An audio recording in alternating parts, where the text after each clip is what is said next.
ठाकरे गुट को एक और बड़ा झटका देते हुए शिवसेना के विधानसभा उम्मीदवार सुरेश बनकर ने सोमवार को भारतीय जनता पार्टी ज्वाइन कर ली। बनकर जिन्हें शिवसेना ठाकरे गुट ने सिल्लोड सोयगांव विधानसभा क्षेत्र से उम्मीदवार बनाया था, अब भाजपा में शामिल हो गए हैं। भाजपा के राज्य अध्यक्ष चंद्रशेखर बावनकुले की मौजूदगी में उन्होंने पार्टी ज्वाइन की। सुरेश बनकर ने कहा कि अगर उन्हें अब्दुल सत्तार से लड़ना है तो वे सत्ता में होते हुए भी सत्तार के खिलाफ लड़ते रहेंगे। मला सर्वांना माहीत आहे की मी महाविकास आघाडीकडून निवडणूक लढत होतो।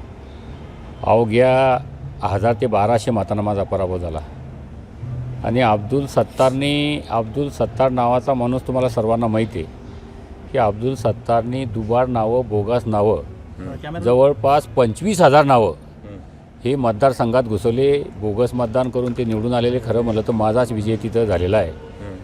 सर्व पक्षांनी मला पाठिंबा दिला होता आणि आता मतदारसंघात काम करायचे, जनतेचे काम करायचे, सामान्याचे काम करायचे। मी पूर्वीपासून भारतीय जनता पार्टीचा कार्यकर्ता आहे, त्यामुळं आज मी भारतीय जनता पार्टीमध्ये प्रवेश केलेला आहे।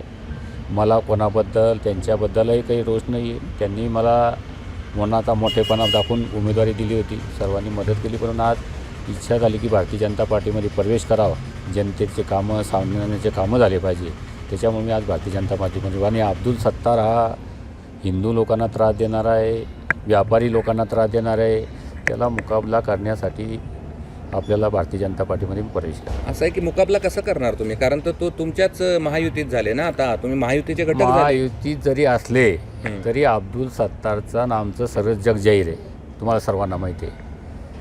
तुम्हाला काही आता नवीन नाही आहे। अब्दुल सत्तार आणि सुरेश बनकर आणि सिल्लोडची भारतीय जनता पार्टी आपलं सर्व जग जाहीर आहे, त्याच्यामुळं मुकाबला करणारच आम्ही शेवटपर्यंत त्यांचा। जो जर लोकांना त्रास देत असेल, आता तुम्हाला सांगतो अब्दुल सत्तारने सिल्लोड नगरपालिका त्यांच्या ताब्यात तर नाहीच आहे, आता प्रशासक लागलेले आहे सिल्लोड नगरपालिकेमध्ये, परंतु अब्दुल सत्तारनी ज्या हिंदू वार्डामध्ये हिंदू लोकांनी मला मतदान केलं त्या वार्डामध्ये 40 मिनटं पाणी पुरवठा चालू होता, आज तो 15 मिनटावर आला। तिथं साफसफाईचे कामं होत नाही। आज परिस्थिती अशी